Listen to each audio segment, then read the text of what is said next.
I'm Al McFarlane. Welcome to the Conversation with Al McFarlane. Glad to be here and glad to have you along as well.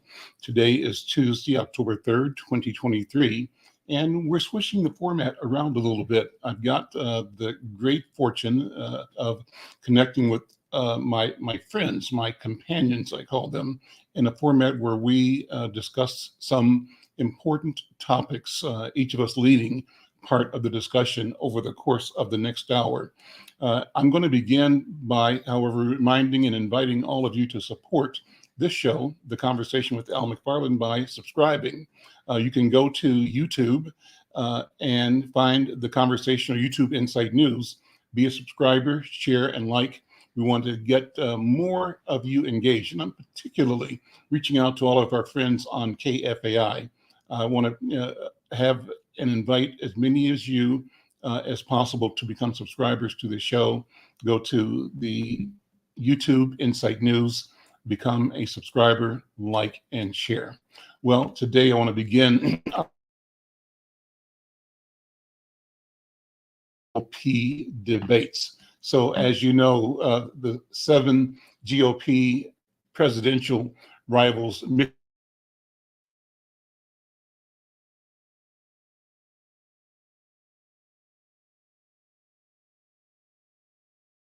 and I'm referring loosely to an article written and presented on The Hill. The article is entitled Winners and Losers of the Second GOP Presidential Debate. It's an article written by Julia Manchester, Brandon Conradis, and Ian Swanson. And I've got another piece I'll refer to as well, but let's start with this. And as I talk about this, I'm interested in your thoughts. If you want to comment on the debate, on the presidential election, go to the comment section. Let us know what you think. Give us questions that we should be asking and responding to as well. Well, this article says that the winners included former President Trump, and it said Trump, without a doubt, felt like the biggest winner Wednesday, even though he wasn't on stage, but he appeared at an event in Michigan, and in doing so signaled that he was moving his focus already to November 2024 general election against Biden. And in national and state polls, Trump is still far ahead of his nearest competitor, Governor Ron DeSantis of Florida. He leads DeSantis by 42 points in the Real Clear Politics polling, average nationally, and by 33 points in Iowa. In New Hampshire, Trump holds a 31-point lead over Haley in the polling average. So on Wednesday, none of the 7 people on stage really stood out, this article says. The night was filled with moments where it was difficult to hear what any of the candidates were saying because there was so much crosstalk. It kind of was an echo, a reflection of the first debate, which many people said was a failure. One person, former Trump advisor Kellyanne Conway, said it was a little flat. And her conclusion said that this debate was unlikely to change the polls. So that's one point of view. Haley, who was a former UN ambassador, kind of emerged as the biggest winner, who was actually on the stage, the debate stage Wednesday night. And just like she did in Milwaukee, the former South Carolina governor tried to present herself as the adult in the room, and one who wouldn't back down from a fight. She generated one of the most talked about moments in Wisconsin when she got into a heated back and forth with Vivek Ramaswamy. That animosity carried over into the event last week, with Haley producing another memorable exchange when she bluntly told the biotech entrepreneur, quote, "Every time I hear you, I feel a little bit dumber for what you say," shooting at him. So anyway, that's how it went according to The Hill. Let's see what the CNN report said. CNN has a report, says, entitled Takeaways from the Second Republican Presidential Debate. And this piece is written by CNN reporters Eric Bradner, Gregory Krieg, Steve Contorno, and Daniel Strauss, also Eric John, all of CNN. And their headline is, again, takeaways from the second Republican presidential debate. And just like the Hill, they're saying that this debate kind of ended the way it began, with former President Donald Trump still emerging as a dominant front runner. And this one said 2 candidates criticized Trump for not being there. Those 2 were Ron DeSantis, who called Trump missing in action, and Governor Chris Christie, former New Jersey Governor Chris Christie, who called the former president Donald Duck and said that he hides behind his golf clubs rather than defending his record on stage. So that's kind of the excitement. The article goes on to summarize that Trump's safe approach appears to pay off. He's playing it safe by not showing up and letting the energy of his majority in the Republican Party carry the day for him. Another subhead in the article called this debate a messy 2 hours. And they said it was beset by interruptions, crosstalk, and protracted squabbles between the candidates and the moderators over speaking time. So that made it kind of wasteful of time. Well, let's go to my colleagues here and see what impressions my friends had on this debate. Joining me today on the program, Brother Ndugu Yusuf Mjini. Yusuf is in St. Paul and is a longtime companion, friend, leader, elder, master communicator. Yusuf, good to see you. Good afternoon, brother. From Bahia in Brazil, Yogi Mestre Yogi Sena. And Yogi, good to see you. I know you're watching all this from there. And finally, in the program today, Jonathan Palmer, also in St. Paul. Jonathan leads the Hallie Q. Brown Community Center. Some important events coming up, I think, pretty soon to talk about as well. Jonathan, good to see you, my friend. How are you? Doing pretty good, Al. Great to be here with our distinguished panel and to talk about some of these great issues. Do you want me to jump right in, or you want to jump right in on the debate? So, what are your thoughts, impressions, observations? Let me tell you. So, it is fascinating to see how they're breaking this up in terms of polling versus talking to the people who are watching the debate versus who is actually at the debate. Trump not showing up for this thing, a lot of the voters feel is just disrespectful of them, the assumption that he already has their votes. But there's a large part of the base that is already right there supporting. The thing that's really going to come down to it is how many of those people are actually involved in the process. It's one thing to say that the person who is out in the community is voting and supporting you. It's another thing to say that the delegate who actually shows up at the convention is supporting you. So I think the real battle is going to be amongst these candidates to find out how many delegates they can get, because that's what your key is to the endorsement. All of them are struggling to make ground with Trump being out there, but it is a thing where they're not that distinguishable from one another, and none of them really are going after Trump, which is the person that they're supposed to be competing against. Jonathan, I agree with you because it bears a strong resemblance to a clown car parade in many respects. DeSantis goes down, Haley goes up, and interestingly enough, the president goes up in the polls after each debate, even though he's not participating. So for all intents and purposes, the so-called candidates are vying for the position of vice president on the eventual ticket, or putting in a place marker for future consideration somewhere down the road. I'd agree with you on that. And the funny thing is, if Trump would actually go down in the polls if he showed up at the debates. It's a possibility. Yogi, what do you think? How's it look from the distance from Bahia? Well, what it does still surprises me is that with all the indictments that Trump is under, he just was allowed by the court to run, right? There was an attempt to bar him from run.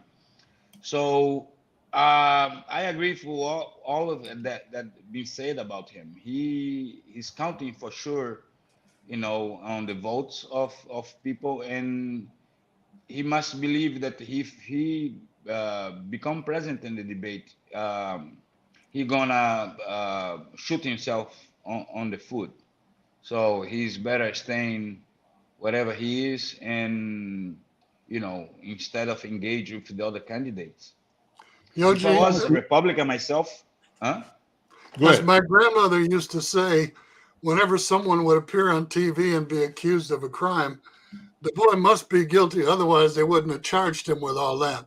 And he's going to spend a lot of time in the courtroom between now and the presidential election next fall. So we'll see what kind of Yeah. effect that has on his polling, his popularity, and on his base, because they're going to charge him 93 counts in the indictments so far.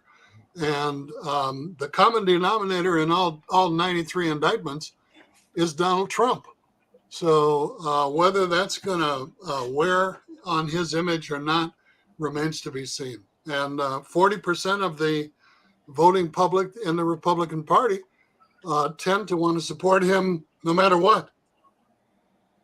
I'm Al Exactly. His McFarlane. This image is the is already Conversation with polished Al and tarnished McFarlane. at the same time. And we're talking about the presidential debates, the Republican debates. Joining me in Dugu Youssef Mjini, Jonathan Balmer, and Yogi Senna. Yogi, before you come back, Jonathan, you started talking about the whole delegate process. Let's go into that, because the presumption and the energy that's afoot now, as Youssef just described, is that 40% of the party supports Trump. But does that show up in delegates at the present time? Is there a path for carving It delegates? really depends. Mhm. Go ahead. Is there a path for getting two delegates, despite Trump's general popularity with the base?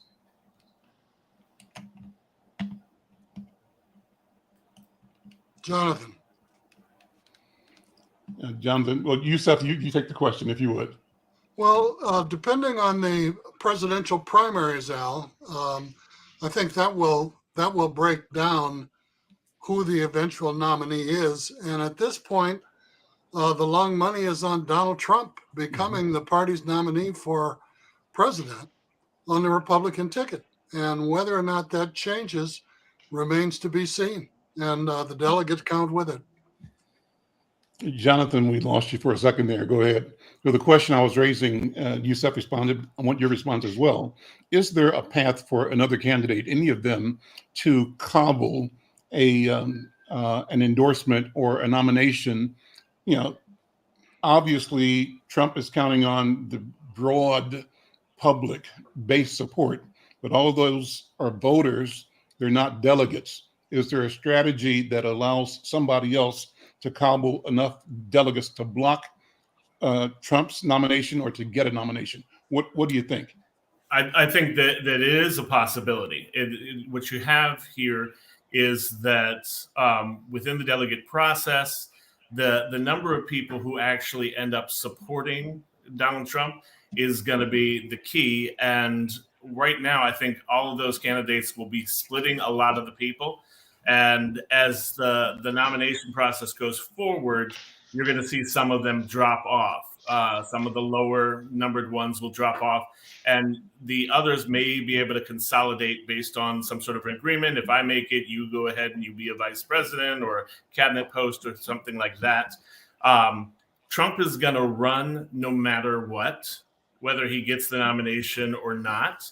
And so that's something that may affect him. How would that work? Can he run independently without a nomination? How does it work? He can run from jail. Yeah. If he gets convicted. Yeah, he can't run. If he doesn't get the nomination, he can't run as the Republican nominee, but he can run as just Donald Trump. He can be a Republican, he'd be an independent, any of those things. The question really is how overestimated is the support? We hear all the time about the support that he has.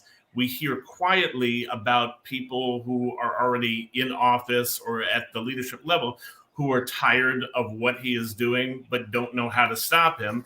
And then we get the little pieces from behind the scenes of people who will actively work against him. So the polling shows likely voters maybe in certain regions, but I don't know how reflective it is, because if you look at the last few elections, Trump lost the 2020 election, and then his candidates, most of his candidates lost in the 2022, the midterms. And so he is not batting as high an average as people seem to think. And yet you got people who still flock to him. So it's a question of how much of that is actually solid support, how much of that is just vocal support. We're going to change topics in a second. Let me tell my KFAI listeners that you can join this conversation too by calling the studio. Dial 612-341-3144, hit extension 6, and we would love to get your voice, your thoughts, your ideas, your point of view. Join the conversation. Let me switch now to Yoji. You're going to take the next lap on this conversation, Yoji. Go ahead. Well, my issues with we're still talking about Trump, right? No, we're talking about, let's switch gears now and talk about Okay. Let's the talk next about topic. rioting. I mean, the looting. Yeah. Okay. Yeah, I am in certain ways surprised that this kind of crime it's happening in the United States, because I feel that the level of control where the system have over the population, over criminality, is much greater, for example, than the reality that I'm living here. And the causes why, you know, um, I think, it's one it's kind of a symptom of the social issues that historically has been affecting Black population, and now it's been enhanced by the use of technology and social media, where you can do coordinate many times, strike a location, you know, and but it is one form that also is spreading. This is not peculiar only to the United States. Here, the same thing is happening. It's called arrastão, you know, a rake. It's called raking, kind of, and they go, in a line and go robbing everybody on the street, on the shopping centers, on the beaches.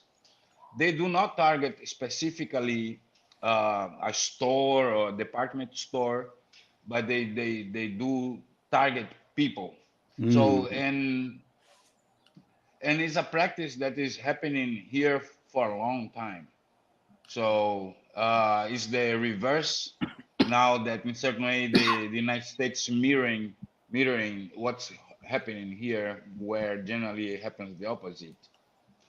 But I Well, don't think there's a coordination between Brazilians and Americans in this case. Well, just to put it in context, the reason it's kind of rising to a level of urgency, or at least public awareness, is that in Philadelphia, I think last week, late September, national news covered a night of looting in Philadelphia, where 6 people were arrested. And the looting was not like what was described, say, with the George Floyd rebellion or uprising, where people were acting out of frustration. The reports seem to indicate that that this is a business proposition, that organized groups of individuals are planful in establishing, and in this case, a business, and going in and just cleaning the shelves. And that's been happening in different cities around the country. And the reason it kind of gets more attention right now is that some stores are deciding to close their retail shops in communities that they say are costing them. For example, Target has announced it was closing, I think, 6 stores, and they're calling the reason for it organized retail crime. Youssef, what do you think about that? Well, Al, it's almost a form of soft rioting because it has the same impact, and it stems in part from some of the civil disorder that occurred following the murder of George Floyd.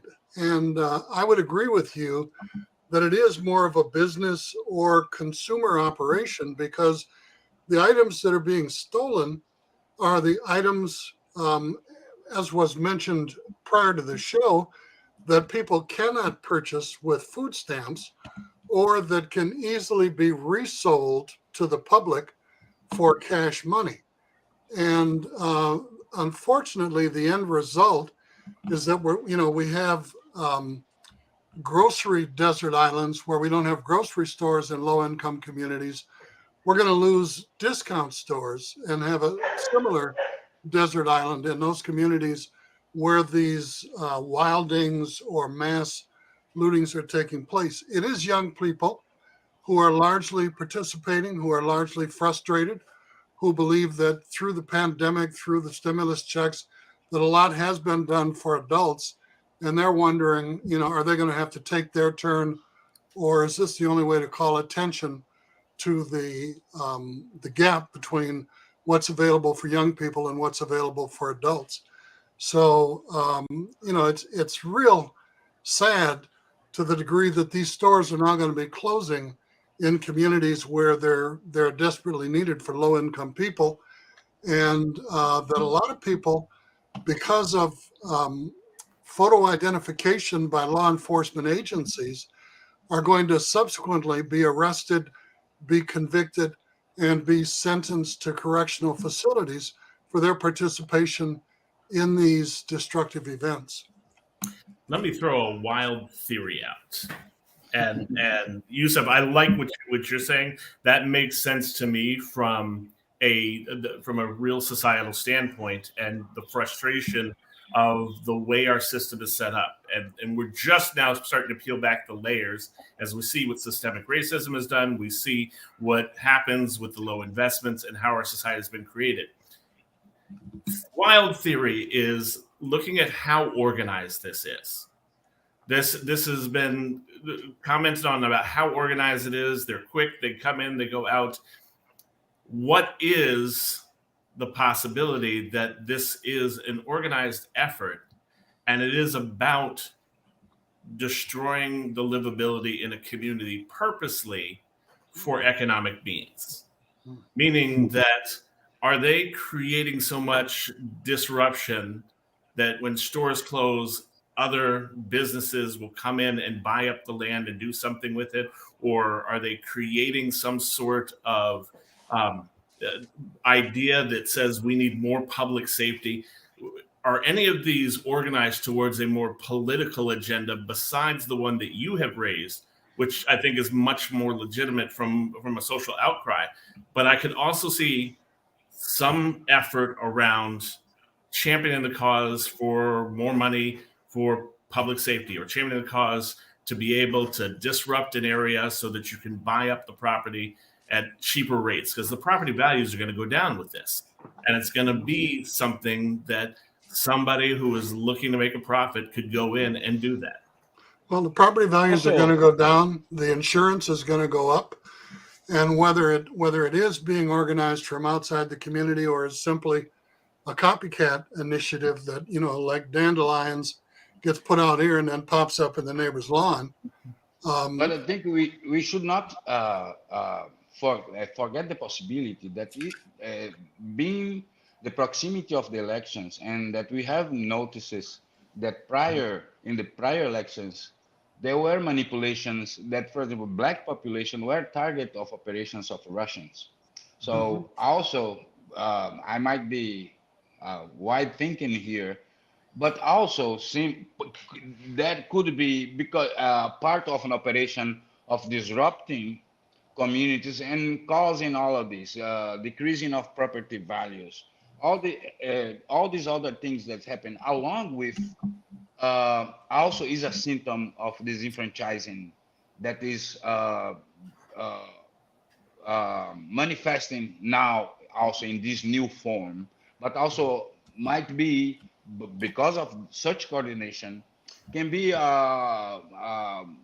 operation triggered from far away, target, or using the Black population as a way to bring, this turmoil in the larger society. Because one thing is clear, Yoji, intentional or not, this does raise the specter of the law and order criticisms and fears.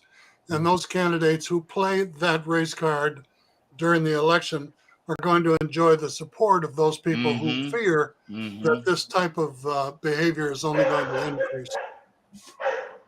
I'm Al McFarlane. This is the Conversation with Al McFarlane, a wonderful conversation about the looting spree happening across the country, causing some major retailers, companies to move out of neighborhoods. Target, for example, based here in Minneapolis, closed an Uptown store, their small format store on Lake Street, but they announced closures of stores in Harlem, in Seattle, in Portland, and San Francisco. I think one more market as well.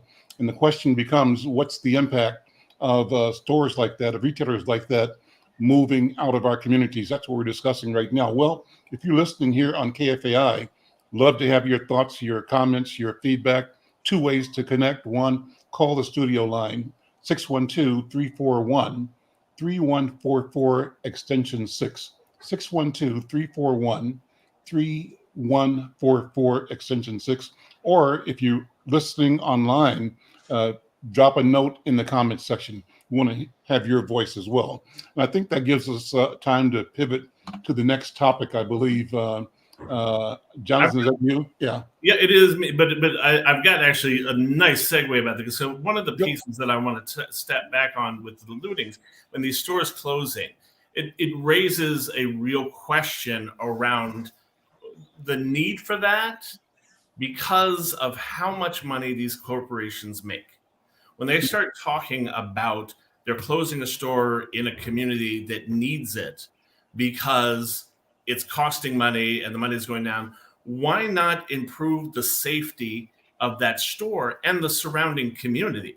Put an investment right there into the community to improve the safety, and then you don't have to close the store. The community doesn't lose some of the things that it needs.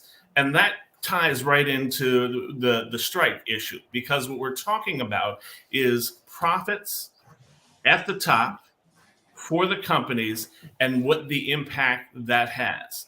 I got to tell you, I am so glad that the WGA strike is over. The late night shows have returned. You know, I'm a big late night fan, and actually, I use some of the shows to go to bed at night, some of the shows to get up in the morning. I DVR Stephen Colbert, and in the morning, that's how I get ready, is just listening to him, because they're so poignant on the topics. And even though it's been about 5 months that they've gone, I was one of the people who just said, you know, I can deal without having this pleasure in my life, because there's a need for that. And you're looking at the writer strike and the actor strike and the pieces that tie in. These are workers who do a lot. And the same is on the auto. I'll talk about the auto in just a second. But these are workers who do a lot against companies who are making huge profits. And it always boggles my mind that there's this argument over what is fair when you're talking about millions and billions of dollars that could be put into investing in your team, the staff that works at a company, your workers, that helps improve overall. So looking at the writer strike, which a lot of it had to do with the ChatGPT and the others that are artificial intelligence coming up, and being able to use those as writing, and also the streaming services that writers were not getting any kind of royalties on and things like that. The deal they worked out, people are saying that it's a good deal. I think there's still one or two unions that still has to copy that. But overall, the writer strike has been over and good. The auto strike is going on right now. And President Biden went out on the picket line. He's the first one to do it, I think, in the modern day, to be out there on the picket line and stand with unions. Unions have been a strong part of our country. Labor is what has made a lot of things work. Labor is responsible for you having a weekend. Labor is responsible for fair wages, and the union standing up for that. That doesn't mean there's not some issues in there as well. But right now, I think these strikes are justified. They're ones that I think people should be supporting the workers as they're going through that. And it gets back to the question of how much money is too much money for somebody at the top. True. Yoji, what do you think? Strikes all over the world, really. Workers. Yeah, Here too, do we have now today we have strike in São Paulo, the metro workers and train workers. And I think, for example, in the United States, when we earlier talking about the Donald Trump, how he had great support of blue collar workers, how this plays, because it's, striking workers' rights is in the realm of the Democratic Party. And I think it's a fair strike because as we all know, the CEOs or the white collars, they raise their salaries and their bonuses with criteria that we cannot understand, and always the wages of the workers that are in the factory do not accompany that. So it is something also that surprised me was the presence of Biden along with the strikers, the symbolism of it, and in certain way that you know that it's kind of courtship of of Biden to these redneck blue collar workers that vote on Trump, because you know I don't remember another, or I have studied any other president to be present in a strike. It's kind of very symbolic, his presence there. Let me give you an example of why these unions are striking. If we look back to the period of time since the beginning of the pandemic, many major corporations have shifted to virtual employment where employees are working from home. The salary and benefit increases since the beginning of the pandemic are slightly below the rise in inflation. At the same time, the increases for the CEOs of these major companies and organizations that are now on strike have risen an average of 1,400%. So there is 1,400%. correct.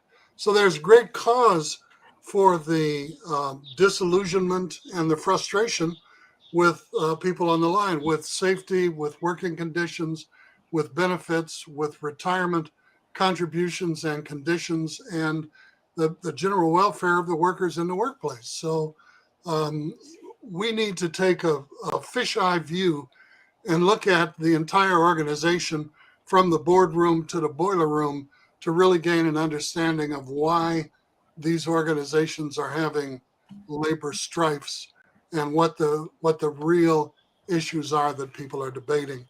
At the same time, there are global issues that are pressing, like the situation in Niger, which is one of the French-speaking West African countries that is now experiencing its fifth coup since it became independent from France in 1960. So they're averaging a military coup every 10 or 12 years. And for those people who can't find Niger on the map or unfamiliar with it, it is one of the most mineral-rich countries in Africa.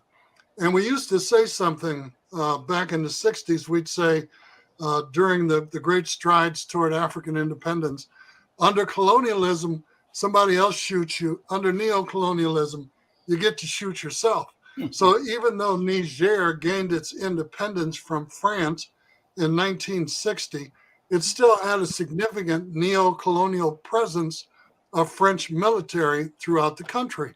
Now, in addition to the French who were forced to leave the country, you've got the Russians trying to gain a foothold in. You've got the Chinese buying every square inch of African soil that someone is not standing on.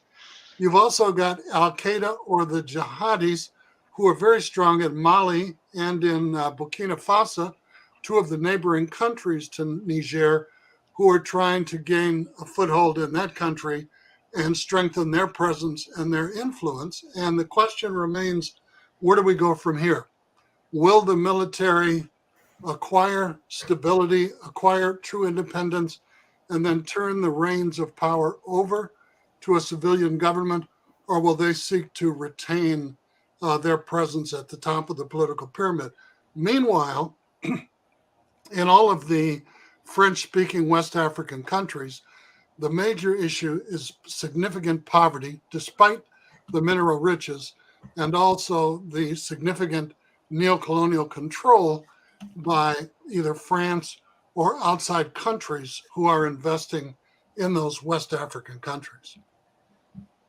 Here you see some of the resources that are available in Niger in significant amounts. There would be no cell phones, there would be no smart TVs, there would be no appliances in the kitchen that can scan the code on the box of your dinner or whatever it is that you're preparing without the mineral resources that are being raped in the African continent. And I use that term judiciously, because the amount of money that these multinational corporations are paying these developing countries in Africa for those precious minerals is a mere pittance of what their actual worth is when they are exported back to the home of the multinational corporation, refined, and then put into the manufacturing process. We see this with car batteries costing $6,000 or $7,000 for electric cars. We see this for, as I said, smart TVs, cell phones, and other appliances in the home that drive the consumer market. So what happens in Niger is of critical importance, not just for them, but for the global supply chain and for the global dominance of power. They pay them in the cents for, in Africa.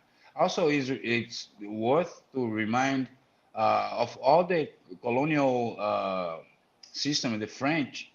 It's so unjust and inhumane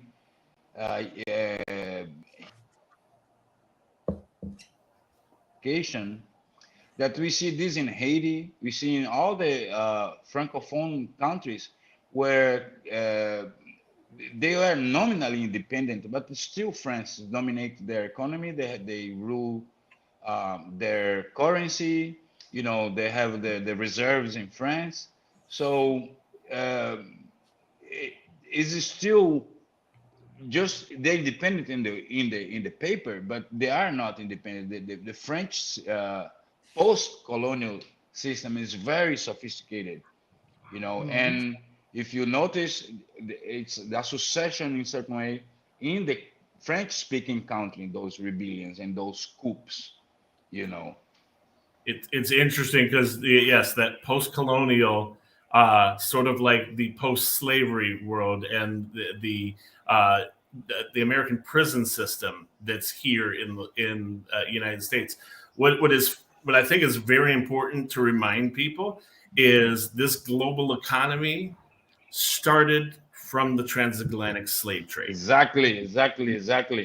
At the root of all of this, white supremacy, transatlantic slave trade, and that which set up the economies across the globe, and the colonialism that has been a solid piece of the economic engines for Western nations. And the fact that they have come in and keep mining Africa. Started with people, it went into resources, it goes into now the land and everything that goes with that.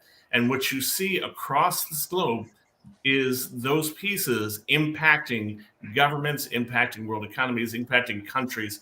And I think the average person does not realize that. What do they leave behind, Jonathan? That nothing, like pollution, destruction, toxins, poisoned environments, and puppets. And how many of the people that are ruling these countries came up under that system? And we're talking about here in the United States, we're dealing with generational trauma. Well, imagine in those countries, the generational trauma that exists for the people, and the people who are leading some of these coups, the ones who do not have the country's best interest at heart, because they've grown up under these systems. They've seen that power gives you the ability to do stuff. So when you have revolutions, you want to cheer for the people, but is it always the people who are actually behind it? Or is it the next dictator that's going to come up and do the same thing, but with a black face? The Well, next and ruling elite. Let me take a minute and take a break here, Sure. first of all, and come back. I want to, when we come back, brothers, draw the equation, if we can, between the topic we started with, and that is strikes in this country, the imbalance in pay scales, CEOs or corporations or even shareholders reaping massive benefit at the expense and on the back of the workers, but also at the end of the day, at the expense of the consumers. And what's the relationship? What's the parallel between that and the international situation we just discussed with how economies are set up that are exploitative and that are abusive of both human beings, of workers, and of the environment? We'll do that in a second when we come right back. I'm Al McFarlane. This is The Conversation with Al McFarlane. Are you or someone you know recovering financially from the COVID-19 pandemic, the lockdown, or any other reason? If so, help is available. Findhelp.org is a site to find a wide range of resources, including food, medical care, and more. The best part is based on your zip code. Visit findhelp.org, enter your zip code and the service you need. You'll get a map directing you to the organizations that can help you. Help is waiting at findhelp.org. If you need help starting anew, findhelp.org is the site for you. Okay, there we go. So let's go back, Jonathan, Yogi, and Yusuf. What is the equation? What do you think? What's the relationship between the international stories we just talked about and what's happening even within this country? Because our country tends to see ourselves as not really connected to those other people's problems, but that is not the case. Yogi, then Jonathan, then yourself. Well, it's like Jonathan say, slavery or the transatlantic slave trade, colonialism, it was the proto-capitalism. So, and the connection between slave and the present-day workers, the importation, forced importation of enslaved people, they're importing a commodity, and that commodity is energy, fuel. Like today, also, lithium has mentioned for doing all this stuff, and also oil. So we humans also we are fuel, right, to move the plantations when there was not very sophisticated machines and stuff.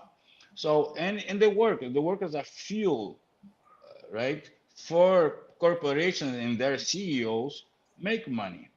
So Africa provides those different kind of commodities, being oil in Nigeria, and those other minerals that are in certain way components for the technology that we consume today. So we are still seen as fuel and as a commodity, right?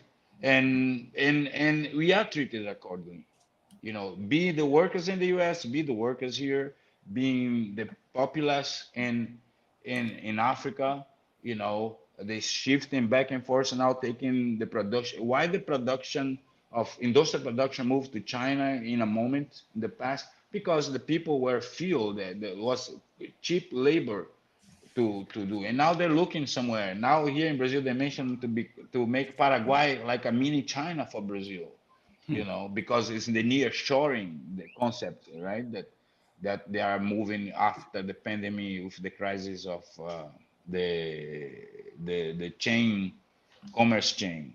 So they just improved that proto-capitalism that was slavery. They have been improving every generation how to better exploit and which better sugar put in people's mouth to continue to be exploited. Yusuf, what's the connection between the story on Niger and American labor in your mind? What's the connection there? Frederick Douglass said, Al, that the limits of tyrants are prescribed by the endurance of those whom they oppress. And the mind works just like the stomach. You are what you eat. You are what information you rely on, like this program, what you read, where you shop, what you wear, and do you eat genetically modified foods? Is there a reason why 1 out of every 2 people in our lifetime will experience cancer, and many will die from it? And if you drive a Hoopty or whether you drive a Cadillac Escalade, you need to ask yourself if you're part of the problem or part of the solution, because we are global citizens, whether we want to be or not. And our actions do contribute, if only in a very small way, to what happens to other human beings across the planet. And we need to be conscious of that as we, as real American consumers, spend our way through the world and interact with other people. Jonathan, what do you think? I think that strikes are kind of like mini revolutions. They both at the core of what you're seeing in terms of the coups, the revolutions, and the strikes. It is the people who are generally doing the work, who are at the lowest rung, who are dissatisfied, and they're not getting their fair share of resources. They're not getting supported in the way they should. And so what you've got here is unrest that comes from conditions that, again, with the resources that companies and countries have, people should not be living in.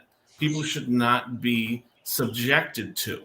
And hopefully what is coming out of these movements is the overall sense that we've got to change our systems in these countries and across the world to get away from capitalism, to get away from communism, to get away from all these places that leave somebody at the bottom. But Jonathan, I make you a question. Why, in many ways, also the concept of what democracy is, in those changes. What is democracy, right? So it's democracy is almost like a religion that is a taboo to threaten it. But capitalism and democracy comes together. For some reason, the Western countries or the colonial era countries, they nowadays they push democracy. I don't know what other form of government there is. Probably, I'm sorry, not probably, but dictatorship is not one. But also, you don't have an alternative of politics, how to run societies, turn democracy and dictatorship and authoritarianism. Both of them are unfair and unjust. One is just with oil, and the other one is more in the rash way. But democracy too, this concept, this semi-religious belief on democracy, as almost believing in God, that things that you don't see, but is there and is pushed to us. And democracy don't work to the average Joe, There's no process in a democracy, Yogi, for half minus one. Okay? Say again, please. There's no process in a democracy for the people who represent less than half, because it's majority rule. It's half plus one. And if you're not in that majority, the democracy, you are not the democracy's priority. And the democracy in its purest form is a decent form of government. It's what we've had here. The problem is when people go ahead and they twist democracy. And a great example is what's been happening at the federal level right now. We elect people to go to Washington, D.C., to decide on our laws, to go ahead and build a better society. Their job is to represent us, represent our needs, and work towards the betterment of our country. Instead, what you end up with is a large group of people who feel like going ahead and arguing over some of the most minor things. They feel like going ahead and utilizing the time that should be spent on helping people, on building better systems to take care of Americans, and instead using political moves to go ahead and fight each other over personal grievances. Or a small group that are fighting among each other and blocking the entire process, Right. Which is what we have going on in Congress right now. And we had a almost had a shutdown, narrowly avoided or delayed. So, because what they signed was a continuing resolution for 45 days. Yeah.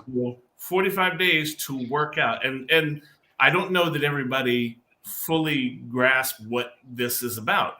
Break it down. Well, within the government, they have to go ahead and vote on a budget. And in that budget has all the pieces for defense and healthcare and all the government programs. And Ukraine. And Ukraine and aid to other countries. All those pieces are all wrapped up. And what happens is people decide, I don't like this one thing, so I'm going to hold up the whole process because of that. Or so what do they not like right now? What's the thing that is sticking in their craw?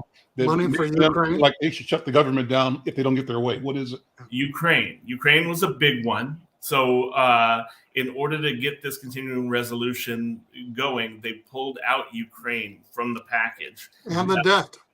And the national debt. And the international debt. And the pieces on that has to do with who we are to the world and what we do to help people across the world. Within this package, when they're pulling that out, it sends a message across the globe.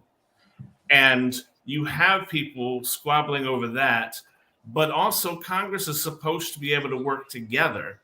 They're supposed to be able to reach across the aisle. Your ideological differences are what's supposed to represent you, but instead it becomes you're not allowed to work with, talk with, deal with that other group. If you do, then you're a traitor to America. You're a traitor to our country. And so right now, what we have on the floor, Kevin McCarthy, in order to get the speakership, made a bunch of bad deals that have come back to bite him. 18 of them. And with that, he left in the provision that one person, any one person, can go ahead and put forth a motion to remove him as speaker. So Matt Gaetz, who I can't even talk about how bad that person is. Let's not even talk about, underage. Never mind, I can't do that. Back to the main point. He's already introduced a resolution to remove him. They're going to process through that. There'll be a vote on whether that happens. But it took 15 votes to get Kevin McCarthy as Speaker of the House. And the House could not operate without a speaker. So 15 compromises. Yep. And the piece that now goes, this becomes a whole big thing of, does this really make sense? Mm-hmm. Is this really about governance? Is this really about getting the best leadership? Or is this about people being mad over side deals and not getting a chance to be on the front page of the newspaper? And so looking for ways to create controversy to bring themselves to the front. And the real Americans that are out here are the ones that suffer from this. Well, let me ask you guys, so I'm going to be the cynic here. And from the cynic's point of view, I kind of feel like there are those in the Republican Party, the far right party, that really are waiting, chomping at the bits to be able to shut the government down. They want it to shut down, and they really don't care if a deal is reached or not. They want the country to experience the pain, and they are willing to burn the entire country up. And their belief is that they are more organized than any other faction, that there are many factions in the community, but if they are lockstep in their pursuit and bid for power that is not confined by this notion of democracy, nor by the Constitution, but by their sense of divine right, that's what they want to emerge. And Trump symbolizes, later for the Constitution, I'm bigger than that. And I think these people feel that same spirit, and they call that their spirit of being Americans, and that anybody that doesn't agree with that is an enemy of their country as they see it. What do you think? I thought you said you were going to take the cynic position. Oh, that's not cynical enough? That's not the cynic. That's really what is happening. That is, you have just broken down for all of us what is going on, and it shows you how unchecked power can go ahead and run rampant and mess everything else. And at the core of this, we're going to come on back, white supremacy.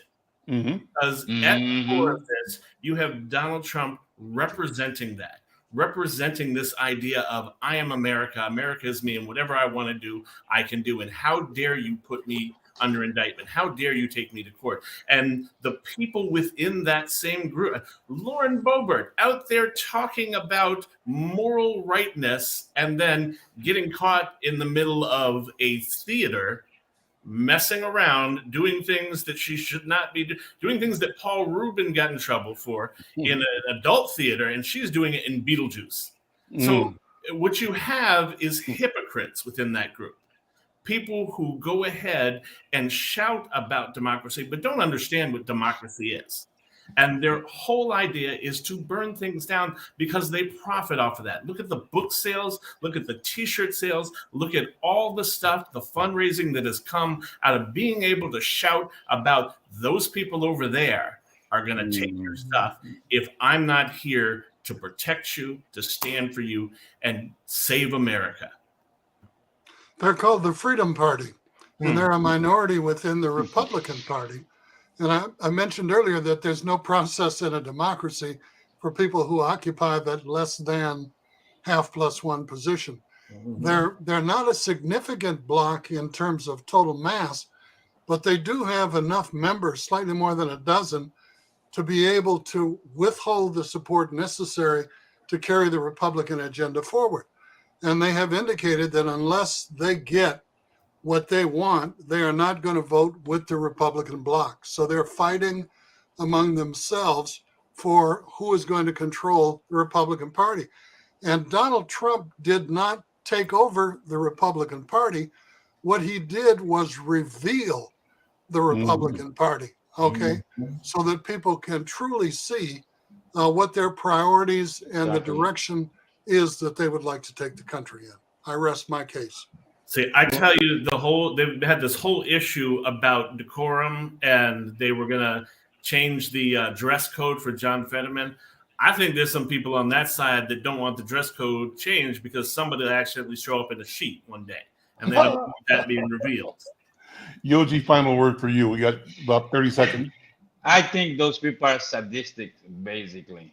You know, in the deep inside, they are sadistic. It's like they want to do a shutdown. They want people to suffer, to realize how they are needed. They're gonna become the savior, but they want to inflict pain and see that suffering.